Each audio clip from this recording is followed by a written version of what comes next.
pilihan pre-workout yang tidak sehat. Pre-workout.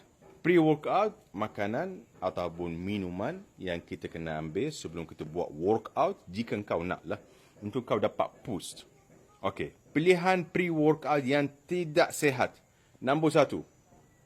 Nombor 2. Nombor 3. Semua pilihan ini tidak sehat. Jangan beli, jangan ambil. Sebab memang tidak sehat, kafein tinggi sangat, gula tinggi sangat. So berhati-hati.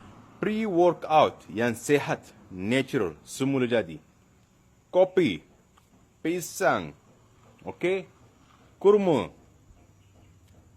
muffin, energy bar, energy ball, bukan protein bar, lain, jauh beza. Okey, buah-buahan.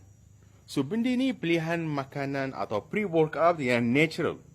Tolong guys, jangan amalkan pre-workout supplement. Memang bahaya. Kenapa? Sebab ramai orang macam hyper sangat bila dia ambil pre-workout. Sebab kafein tinggi sangat. Susah nak tidur. Ramai orang bila dia ambil pre-workout supplement ke energy drink, susah nak tidur. Lagipun gula tinggi sangat. Ramai orang dapat kencing manis dari energy drinks. So, tolong. Tolak suplement, kembali fitrah. Kita nak dapat pre-workout semula jadi. Untuk dapat boost dan kita buat senaman dengan cara yang mudah dan ada tenaga semasa kita buat senaman.